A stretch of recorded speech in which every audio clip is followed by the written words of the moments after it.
नमस्कार विद्यार्थी मित्रांनो. कंबाईंड गट ब पूर्व परीक्षा एक रात्री पल्ल्याड येऊन ठेपलेली आहे. ओके. ही जी परीक्षा आहे, ही परीक्षा देताना बऱ्याचशा विद्यार्थ्यांच्या मनामध्ये संभ्रमावस्था असते, की परीक्षेच्या आदल्या दिवशी काय करायचंय, परीक्षेच्या दिवशी काय करायचंय किंवा परीक्षेच्या वेळेत काय करायचंय. ही जी तुमची संभ्रमावस्था आहे, ती दूर करण्यासाठी आणि ती शांत करण्यासाठी मी हा व्हिडिओ बनवतोय. ओके. हा जो व्हिडिओ आहे, हा व्हिडिओ तुमच्यासाठी अत्यंत क्रुशियल ठरणार आहे, महत्त्वाचा ठरणार आहे. त्यामुळे हा जो व्हिडिओ आहे तो पूर्ण शेवटपर्यंत बघा.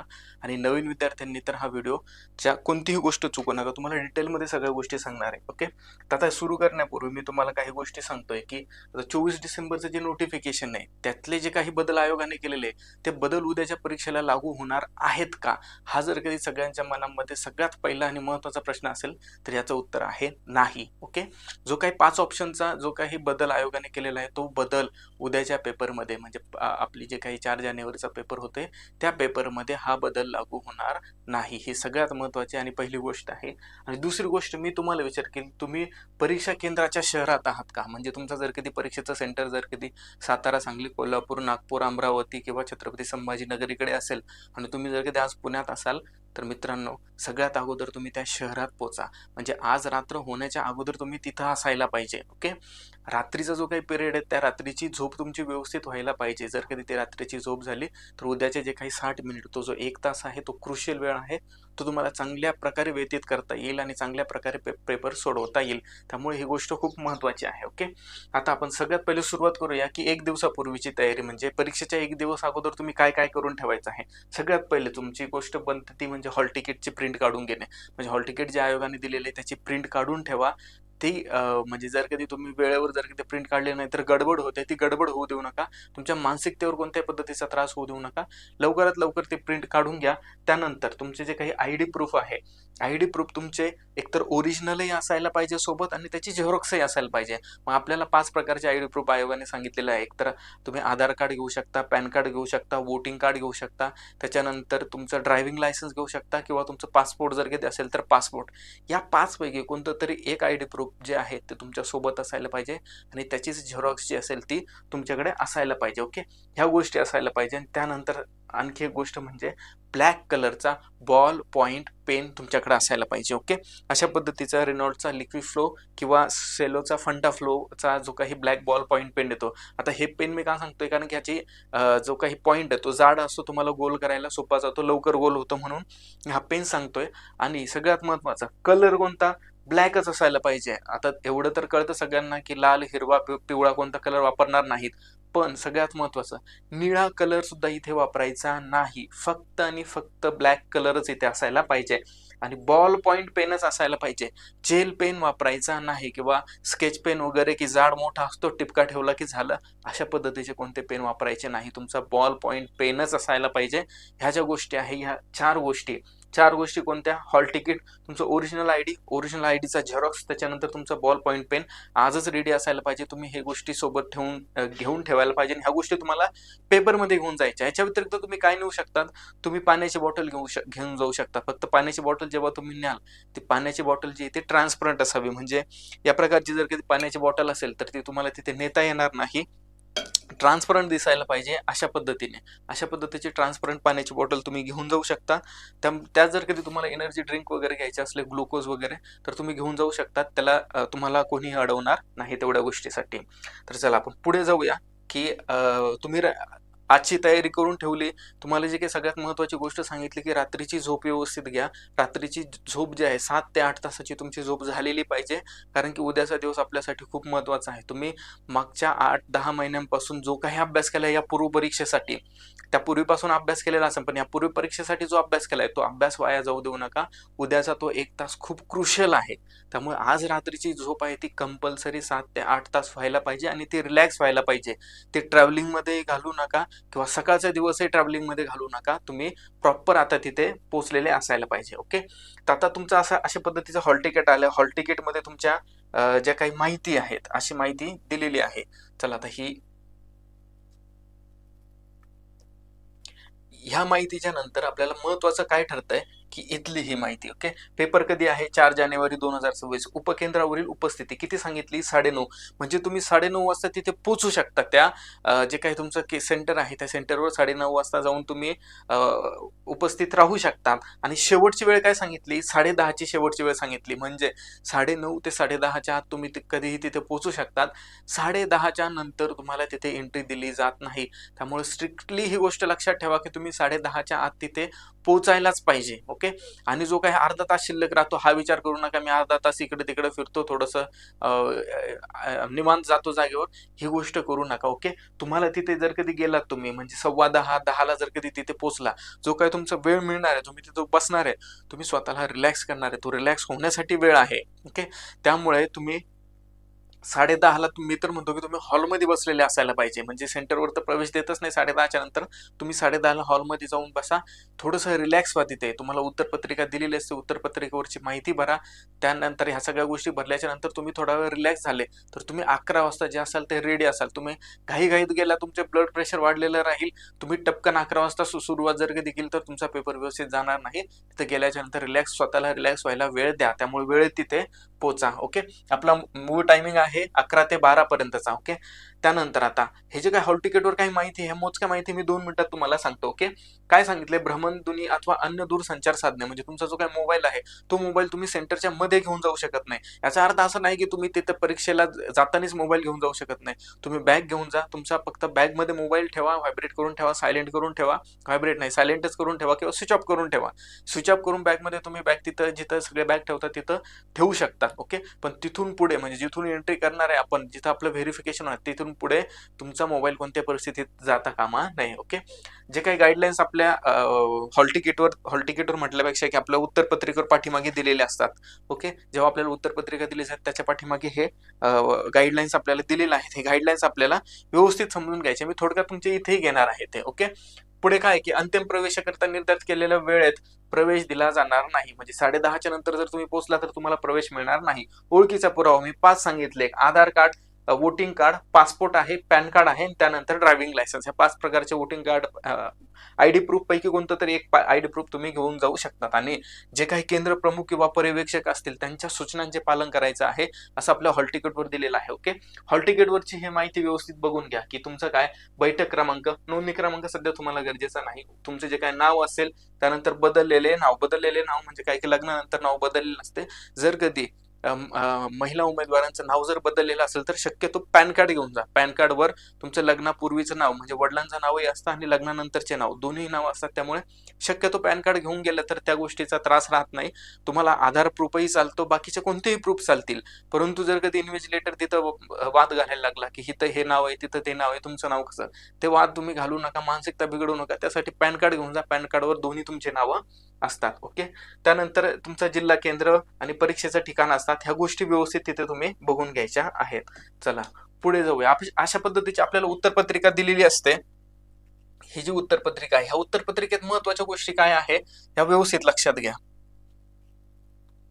थोडक्यात सांगतो, तुम्हाला जास्त वेळ घेणार नाही. ओके, आता इथे नेम ऑफ एक्झामिनेशन सगळ्यात पहिले गेले, तुम्ही गेलेत ना तिथे परीक्षेचं नाव आपल्याला तिथे टाकायचं आहे. ओके, हॉल तिकीटवर आपल्याला नेम ऑफ एक्झामिनेशन दिलेलं असतंय, ते जसंच्या तसं तिथे उतरायचं आहे. आणि एक गोष्ट लक्षात ठेवा, इथे स्वतःचं नाव बिलकुल टाकायचं नाही. बरेचसे जे नवीन विद्यार्थी असतात त्यांच्याकडून चुका होतात, ही चूक अजिबात होऊ देऊ नका. एक गोष्ट लक्षात घ्या, तुमचं नाव उत्तरपत्रिकेत कुठेही टाकायचं नाही, तुमचा ऍड्रेस टाकायचा नाही, मोबाईल नंबर टाकायचा नाही. ओके, ह्या गोष्टी कुठेही फिलअप करायच्या नाहीये. स्वतःची आयडेंटिटी थोड्या वेळासाठी तिथे विसरून जायची आहे. त्यानंतर तुमचा रोल नंबर जो दिलेला आहे, तुमच्या हॉल तिकीटवर जो काही रोल नंबर दिलेला असणार आहे, तो रोल नंबर व्यवस्थित इथे 1 बाय 1 फिल करायचा आहे. सुरुवातीचे जे दोन अक्षर असणार आहे, ओके, हे जे अक्षर आहे ते तुमच्या जिल्ह्याचा कोड असणार आहे, तो जिल्ह्याचा कोड टाकायचा. आणि त्यानंतरचा तुमचा 6 अंकी जो काही बैठक क्रमांक आहे तो व्यवस्थित तिथे फिलअप करायचा, यात चूक होऊ द्यायची नाही. त्यानंतर सब्जेक्ट कोड आपला दिलेला असतो हॉल तिकीटवर दिलेला सब्जेक्ट कोड इथे टाकायचा आहे. क्वेश्चन बुकलेट नंबर म्हणजे प्रश्नपत्रिका तुम्हाला जेव्हा दिली जाईल त्या प्रश्नपत्रिकेवरचा जो काही बुकलेट नंबर असणार आहे तो 6 अंकी नंबर इथे तुम्ही टाकायचा आहे, तो फिलअप करायचा आहे. पुढे क्वेश्चन बुकलेट सिरीज, तुम्हाला ज्या सिरीजचे क्वेश्चन पेपर मिळणार आहे ABCD, तो व्यवस्थित इथे टाकायचा आहे आणि त्याला समोर जे आहे त्या क्रमांकाला काय करायचंय, गोल करायचंय. इथे चुकवायचं नाही. इथे जर का तुम्ही चुकवला तर तुमच्या चेकिंग मध्ये प्रॉब्लेम येऊ शकतात. ओके. त्यानंतर इथे कॅन्डिडेट सिग्नेचर म्हटलंय, म्हणजे काय की तुम्ही कॅन्डिडेट आहात, तुमची सही इथे करायची आहे. आणि इथे इन्व्हिजिलेटर सिग्नेचर म्हटले, म्हणजे जे कोणी पर्यवेक्षक असणार आहे ते पर्यवेक्षक तिथे साइन करणार आहे आणि ते पर्यवेक्षक इथे फिलअप करणार आहे की तुमचा सिरीज कोणता आहे. आता सगळ्यात महत्वाचा, आता हा जो काही बारकोड आहे ना, ह्या बारकोडला कोणत्याही पद्धतीची खाडाखोड तिथं करायची नाही. ते स्कॅनिंग कोड आहे, तोच तिथे स्कॅन व्यवस्थित व्हायला पाहिजे. आता हे मी तुम्हाला इथे दाखवण्यासाठी मी हे कट केलेला आहे थोडा, पण तिथे परीक्षेत गेल्याच्या नंतर त्याला कोणत्याही पद्धतीची इजा होऊ द्यायची नाही. तळहाताच्या फोडासारखं जपायचं आहे त्याला. ओके. पुढे आता ते ह्या सगळ्या माहिती झाल्याच्या नंतर तुम्हाला जे काही इथे गोल करायचे आहेत, गोल करताना की प्रत्येक प्रश्नाला तुम्हाला एकच गोल करायचा आहे. ओके. आणि तुम्हाला 100 प्रश्न असणार आहे, त्यामुळे जो काही आपला वेळ दिलेला आहे ना, त्या वेळेचा पुरेपूर सदुपयोग करून घ्या. म्हणजे 11ला जेव्हा बेल वाजते, बेल वाजल्याच्या नंतर तुमचा जसं की तुम्ही ते पेपरचे कट करणार, कट करण्यासाठी काय करायचंय की प्रश्नपत्रिका घ्यायची, प्रश्नपत्रिकेच्या अर्धे पानं वरती अर्धे पानं खाली घ्यायचे, एक पेन मध्ये टाकायचा. ओके. असं केल्याच्या नंतर तुम्ही जर कधी झटका दिला तर ते व्यवस्थित फाटून जाते, कारण की दोन्हीकडे सारख्या पद्धतीचा प्रेशर लागतो. जर कधी तुम्ही बरोबर मधोमध पानं घेतले तर एक पान वरती आणि बाकीचे पान खाली घेतले तर तिथं फाटण्याची शक्यता असते. त्यामुळे बरोबर अर्धी पानं वरती अर्धी पानं खाली आणि मध्ये पेन ठेवायचा आणि मग ओढायचा, ते पटकन फाटून जातं आणि तुम्हाला प्रश्न सोडवायला लगेच वेळ मिळतो. ओके. आणि जे काही त्यानंतरचे पुढचे 60 मिनिटं आहे, 60 मिनिटांमध्ये तुमचा पुरेपूर कॉन्सन्ट्रेशन तिथं पेपरमध्येच असायला पाहिजे. ओके.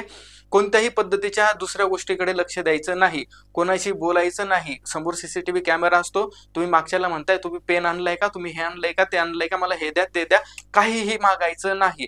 त्याचं तुम्ही जे काही त्याच्याशी बोलणार आहे, तुम्ही साधा पेन जरी मागत असले त्याला, तरी त्या CCTV मध्ये दुसरा वेगळा चुकीचा अर्थ निघू शकतो. तुम्ही परीक्षा पद्धतीने बाद होऊ शकतात. त्यामुळे या वेळेत कोणाशी काही बोलू नका. तुम्हाला खूपच काही जर अडचण आली तर तिथे इन्व्हिजिलेटर असतो, त्याला आवाज द्या, त्याच्याशी बोला. बाकीच्या कोणत्याही विद्यार्थ्याशी बोलू नका. ओके. ही गोष्ट व्यवस्थित लक्षात घ्या. तुम्ही एवढी मेहनत केली, तुमची मेहनत जी आहे अशा छोट्याशा कारणावरून वाया जाऊ देऊ नका. ओके. 100 प्रश्न असणारे आपल्याला 100 आपल्याला गोल करायचे आहे. 100 गोल करायचे म्हणजे काय की 100 प्रश्न इथे तुम्ही सोडवू शकता. तुम्ही जर कधी 100 पेक्षा कमी प्रश्न सोडवले, म्हणजे जर कधी 90 प्रश्न सोडवले आणि वरचे 10 प्रश्न जर कधी तुम्ही गोलच केले नाही, तर ते तुमचे निगेटिव्ह मध्ये जाणार नाहीये. तो बदल अजून लागू झालेला नाहीये. त्यामुळे ते जे काय आहे तिथे तुमचे 0 मार्क पकडले जाणार, ते निगेटिव्ह होणार नाही. त्यामुळे तुम्हाला जेवढे काही गोल करायचे आहे तुम्ही करू शकतात. एक्स्ट्राचे गोल काही करत बसायचे तुम्हाला नसतील तर नाही करू शकत. तुम्हाला जर करायचे असतील का मला 100 ते 100 गोल करायचे, तुम्ही बिंदास जा. निगेटिव्ह मध्ये तुम्ही येत नाही. ओके. चला पुढे जाऊया आपण. अशा पद्धतीने आपल्याला 100 प्रश्नांचे गोल करायचे आहे. आणि हे पाठीमागे जे आहेत, पाठीमागे आपल्याला अशा सूचना दिल्या, मी 2 मिनिटांमध्ये तुम्हाला सांगतो. काय आहे? उत्तरपत्रिका काळजीपूर्वक हाताळू. जी काही उत्तरपत्रिका आपल्याला आयोगाला सबमिट करायची, त्याला कशाही पद्धतीची इजा होऊ देऊ नका. ते व्यवस्थित जपा त्यांना. पुढे काळ्या शाईचे बॉल पॉईंट पेन वापरायचा आहे, दुसरी शाई वापरायची नाही. वर्तुळ आवश्यक दाब देऊन छायांकित करा. आता आवश्यक दाब देऊन म्हटलंय ना, म्हणजे काय की तुम्ही नॉर्मली लिहितात त्या पद्धतीनेच लिहायचं आहे तुम्हाला, कारण की खाली कार्बन शीटवर ते उमटायला तर पाहिजे. पण दुसरी गोष्ट की इथं काही दाब देऊ नका की ती प्रश्नपत्रिका फाटून जाईल. त्यामुळे नॉर्मली तुम्ही ज्या पद्धतीने लिहिताय त्या पद्धतीने गोल करा. जास्त दाबही देऊ नका, कमी दाबही देऊ नका. आवश्यक म्हटलंय ना, जेवढा गरजेचं आहे तेवढा आहे, त्याला जास्त किंवा कमी त्याचा अर्थ घेऊ नका. उत्तरपत्रिकेवर परीक्षेचे नाव, बैठक क्रमांक, प्रश्नपत्रिका क्रमांक, संचय क्रमांक आणि प्रवेश प्रमाणपत्रावर नमूद करायचे. आता हे जे काही नमूद केलेलं विषय संकेतांक हे तिथे टाकायचा. ह्या गोष्टी आपण याच्या पूर्वीच्या स्लाइड मध्ये बघितल्या तेव्हा सांगितलंय की ह्या सगळ्या गोष्टी तिथे तुम्हाला फिलअप करायच्या आहे. त्यानंतर प्रश्न खोडण्यासाठी व्हाईटनर किंवा ब्लेड ह्याचा वापर अजिबात करायचा नाही. ह्या गोष्टी स्ट्रिक्टली अवॉइड करायच्या, त्या घेऊन जायच्या नाही. स्वतःचे नाव, स्वतःची ओळख कुठेही लिहायचं नाही. स्वतःचं नाव विसरून जायचं. तुम्हाला सांगितलं ना त्या परीक्षा हॉलमध्ये जायचं, स्वतःचं नाव विसरून जायचं. ओके. तिथं कुठेही नाव आपलं टाकायचं नाही. जिथं कच्च्या कामासाठी जागा दिली तिथे आपण लिहू शकतो, किंवा आजूबाजूला जिथे जागा आहे तिथे आपण लिहू शकतो. ओके. संच क्रमांक ABCD व्यवस्थित अचूक टाकायचा आहे. जो तुम्हाला संच मिळतोय तोच टाकायचा आहे. चुकीचं जर कधी लिहिल्यास ते तपासल्या जाणार नाही. जे काय होणार नुकसान आहे त्याला तुम्ही स्वतः जबाबदार, असं आयोगाचं म्हणणं आहे, हात वरती करून दिलेले आयोगाने. त्यामुळे ते व्यवस्थित फिलअप करायचं आहे. ओके. अचूकपणे नोंदवले नाही तर मग काय त्यांच्या आयोगाच्या धोरणानुसार कार्यवाही होईल. कोणत्याही प्रकारचे अभिवादन म्हणजे तुम्ही काही विनंती गयावया केली, हातपाय पडले, तिथं काही फरक पडणार नाही असं त्यांचं म्हणणं आहे. आता हे गोल कसे करायचे हे व्यवस्थित समजून घ्या. ओके, अशा पद्धतीने योग्य म्हटलं इथे, म्हणजे जर 4 नंबर तुमचा आहे तर अशा पद्धतीने पूर्ण त्याला गोल करायचा आहे. त्या गोलच्या बाहेरही जाऊ देऊ नका शक्यतो, तेवढाच बरोबर ते गोल करा. त्याच्यानंतर अयोग्य काय की अशी टिक मार्क केली, हे अयोग्य आहे, हे करायचं नाही. त्यानंतर असं तुम्ही राईट केलाय ते सुद्धा अयोग्य आहे. अर्धाच गोल केला ते सुद्धा अयोग्य आहे. आणि त्याच्या राऊंडनी गोल केला तर ते सुद्धा अयोग्य आहे. म्हणजे इथून 4 इथपर्यंत ज्या काही गोष्टी त्या करायच्या नाही. तुम्हाला योग्य हीच पद्धत आहे, हीच पद्धत इथे करायची आहे. ओके, प्रत्येक प्रश्नाकरिता प्रत्येकी एकच वर्तुळ छायांकित करावं. एका प्रश्नासाठी एकच गोल करायचा आहे, 2 गोल करायचे नाही. तुम्ही जर कधी 2 गोल केले, तुम्हाला वाटलं की आता प्रश्न चुकले, आपण 2 गोल करूया, बरोबर उत्तरचं आपलं कॅन्सल होईल, तसं होत नाही. ते 2 गोल केले तर तुम्हाला जे काही निगेटिव्ह मार्क तिथे मिळणार आहे आणि तुमचे जे काही उत्तर बरोबर येण्याचे चान्सेस होते ते सुद्धा 0 होऊन जातील. ओके, आणि त्यामुळे प्रत्येक प्रश्नासाठी एकच गोल करायचा. 2 गोल केला तर निगेटिव्ह असणार, 1 गोल केला उत्तर बरोबर असेल तर बरोबर मार्क, चुकीचा असेल तर निगेटिव्ह मार्क. आणि तुम्ही गोलच केला नाही तर तिथे 0 मार्क असणार आहे. पॉझिटिव्हही नाही, निगेटिव्हही नाही. ते बदल 1 मार्चच्या नंतर लागू होणार आहे. उद्याच्या परीक्षेला ते म्हणजे जे काही तुम्ही प्रश्न सोडवला नाही तर ते निगेटिव्ह मध्ये जातील. असा बदल जो आहे तो नंतर लागू होणार आहे. आता सध्या तुम्ही जर प्रश्न सोडवला नाही तर त्याला 0 मार्क असणार आहे, ते निगेटिव्ह मध्ये जाणार नाही. चला पुढे काय आहे, जर कधी खाडाखोड केली तर ते तुमचं चुकीचं समजण्यात येणार आहे. पुढे चुकीच्या उत्तरासाठी 1/4 म्हणजे 25% गुण कमी करणार आहे. तुमचं जर कधी अपूर्णांकात मार्क राहिले तर अपूर्णांकातच राहणार, ते सध्या इथे गरजेचं नाही. ओके, एखादा प्रश्न अनुत्तरित असेल तर त्याला नकारात्मक गुणांची पद्धत लागू असणार नाही. म्हणजे तुम्ही जर कधी अनुत्तरित लिहिला, त्याला जर कधी ब्लँक सोडला तर तिथे तुमचा निगेटिव्ह मध्ये जाणार नाही, असं त्यांनी स्पष्ट सांगितलेलं आहे. ओके, कार्बनलेस प्रत जे आहे ते परीक्षेच्या कालावधीमध्ये कार्बनलेस प्रत जी आहे ती वेगळी करायची नाही जोपर्यंत परीक्षा संपत नाही तोपर्यंत. आणि परीक्षा संपल्याच्या नंतर सुद्धा तुम्हाला ती काळजीपूर्वक वेगळी करायची. म्हणजे अशी जेव्हा दिलेली असेल, ह्या साईडने त्याला एक कात्रण दिलेलं असतं आणि कटकट करण्यासाठी सांगितलेलं असतं. व्यवस्थित त्यावर हात ठेवायचा, असा हात ठेवायचा आणि हळूहळू हळूहळू काढायचे. म्हणजे इथून ती उत्तरपत्रिका फाटणार नाही ह्याची सुद्धा काळजी घ्या. ओके, आणि हे कधी करायचंय, हे सगळं पेपर संपल्याच्या नंतर म्हणजे 12 वाजल्याच्या नंतर करायचं आहे. तुमचा पेपर पूर्ण होईपर्यंत काही गोष्टी करायची नाही. आणि वेळेचा आपल्याला इतका सदुपयोग करायचा आहे की म्हणजे जोपर्यंत इन्व्हिजिलेटर सांगत नाही की आता बस झाला बाबा तू उठ, तोपर्यंत आपल्याला जे काही आपले प्रश्न आहेत प्रश्न सोडवत जायचे. जोपर्यंत 100 प्रश्न होत नाही तोपर्यंत आपल्याला प्रयत्न करत राहायचे. तिथे आपल्याला हार मानायचे नाही की आता ठीक आहे बाबा मी भरपूर प्रश्न सोडवले, एवढे प्रश्न सोडवले, तेवढे प्रश्न, ह्या गोष्टीचा विचार करायचा नाही. तुम्हाला वेळ आहे ना, तर वेळ आहे तर करत राहा, शेवटपर्यंत करत राहा, शेवटच्या सेकंदापर्यंत करत राहा. शेवटच्या सेकंदापर्यंत त्या वेळेचा सदुपयोग करून घ्या. फक्त 60 मिनिट आहेत, 100 प्रश्न आहेत, त्यात 20 प्रश्न गणिताचे, ही गोष्ट सुद्धा तुम्ही विसरू नका. ओके, पुढे त्यानंतर ती कार्बनलेस प्रत आहे ती सोबत तुम्ही ठेवायची आहे आणि ती शेवटपर्यंत तुमच्या सोबत असायला पाहिजे. भविष्यात वगैरे काय करायचे ते आलेलं आहे. आयोगाचे मालमत्ता आहे वगैरे आणि आयोगाची सूचनांचे पालन करायचे आहे. ओके, अशा पद्धतीच्या ह्या गोष्टी आहेत. तुम्हाला ह्या गोष्टी सगळ्या परीक्षेच्या वेळेत करायच्या आहे. ओके, त्यानंतर आता सगळ्यात महत्वाची तुम्हाला समअप करून सांगतो की आजची तुम्ही तयारी करून ठेवलेली जे काही हॉल तिकीट, त्यानंतर हॉल तिकीट घेतलाय, त्याच्यानंतर तुमचा आयडी प्रूफ आणि आयडी प्रूफचे झेरॉक्स आणि पेन सोबत घेऊन ठेवलेले आहे. ही जे गोष्टी 4 गोष्टी तुमच्या आज रेडी करून ठेवायच्या आहे. पेन ऐन वेळेवर कोणाला मागायचा नाही, कोणाशी बोलत बसायचं नाही. ओके, झोप व्यवस्थित घ्या. तुम्ही जर कधी परीक्षेसाठी जर कधी काही प्लॅन बनवलेला असेल की म्हणजे तुम्ही पेपर देण्यासाठी ते 1 तासामध्ये प्लॅन बनवला की मी सुरुवातीला गेल्या मला सोपा वाटणारा विषय कोणता आहे की मला पॉलिटी सोपा वाटतो, मला इकॉनॉमिक्स सोपा वाटतो किंवा जिओग्राफी सोपा वाटतो, तो विषय मी सगळ्यात अगोदर घेणार आहे, त्यानंतर बाकीचे विषय घेणार आहेत. जो प्लॅन बनवलाय त्या प्लॅनवर स्टिक राहा. ऐन वेळेवर कोणता प्लॅन बदलू नका. तुमच्या त्या प्लॅनवर स्टिक राहा आणि त्या प्लॅन प्रमाणेच तुम्ही तो पेपर सोडवा. आणि दुसरी एक गोष्ट की जनरली आपण सोडत जातो, अवघड प्रश्न असला तर तो सोडून देतो आणि विचार करतो की नंतर सोडू. असा इथे वेळ मिळत नाही. इथे वेळेची खूप मारामारी असते. 60 मिनिटांमध्ये पुन्हा रिपीट यायला वेळ नाहीये. तुम्ही तिथल्या तिथंच टपकन सोडवा आणि वेळ वाया घालवू नका. टपकन सोडवा. म्हणजे जर की एखादा प्रश्न तुमचा जास्त वेळ घेतोय, जास्त विचार करायला लावतोय, त्याच्यावर अडून बसू नका. पुढच्या प्रश्नाला घ्या. तुमचे पुढचे जे काही सोपे प्रश्न आहेत त्यांना वेळ कमी मिळेल, ते तुम्हाला व्यवस्थित सोडवता येणार नाही. त्यामुळे जे काही हक्काचे मार्क आहेत, सोप्या प्रश्नाचे मार्क आहेत, ते प्रश्नाचे मार्क तुम्ही सोडवू नका. ओके, स्वतःचे नाव कुठेही लिहायचं नाही. स्वतःचे नाव किंवा स्वतःचा मोबाईल मोबाईल नंबर कुठेही लिहायचा नाही तिथं उत्तरपत्रिकेवर, ही गोष्ट व्यवस्थित लक्षात ठेवायची. ब्लॅक बॉल पॉइंट पेन घ्यायचा आहे, ब्ल्यू पेन वापरायचा नाही. 10:30च्या अगोदर वेळेत तुम्ही तिथे पोहोचा, म्हणजे तुम्हाला तिथे शांतपणे बसता येईल, तुमचा मानसिकता जी आहे ती स्थिर ठेवता येईल. अशा पद्धतीने तुम्हाला तिथे स्थिर राहिल्याच्या नंतर तुमची जर काही मानसिकता स्थिर झाली तर तो जो काही 1 तास आहे, तो 1 तासाचा वेळ तुम्हाला व्यवस्थित व्यतीत करता येईल, व्यवस्थित प्रश्न सोडवता येईल आणि शांतपणे तुम्हाला ते जे काही 100 प्रश्नाचा तुम्हाला जो अटेम्प्ट करायचा आहे ते अटेम्प्ट करता येईल. शांतपणे करता येईल याचा अर्थ असा नाही की तुम्ही रिलॅक्समध्ये चालू द्या. घड्याळ तुमच्याकडे असायलाच पाहिजे, क्वार्ट्सचे घड्याळ असायला पाहिजे. तुमच्याकडे स्मार्ट वॉच असून चालणार नाही. क्वार्ट्सची जी काही नॉर्मल साधी घड्याळ असते ती साधी घड्याळ तुम्हाला घेऊन जायची आहे आणि त्या घड्याळीची जी काही वेळ आहे, म्हणजे जेव्हा बेल वाजतोय तेव्हा 11 वाजलेली तुमच्या असणार आहे किंवा मागे पुढे असेल तर ते बघून घ्या. अशी साधी घड्याळ असते, ही साधी घड्याळ तुमच्याकडे असायला पाहिजे. ओके, स्मार्ट वॉच तिथे घेऊन जायची नाही कोणत्याही प्रकारची. ओके, अशा पद्धतीचे तुम्हाला तिथे तुमच्या जे काही सूचना आहेत त्या सूचनांचे, म्हणजे जर कधी तुम्हाला त्यांनी काही सूचना दिल्या कोणी इन्व्हिजिलेटर किंवा केंद्र प्रमुख, तर त्या सूचनांचे पालन करायचे आहे आणि उद्याचा पेपर जो आहे तो व्यवस्थित सोडवा. जो प्लॅन केलाय त्या प्लॅनवर स्टिक राहा आणि चांगले मार्क मिळवा. यशवंत अकॅडमीकडून तुम्हाला उद्याच्या पूर्वपरीक्षेसाठी शुभेच्छा. धन्यवाद.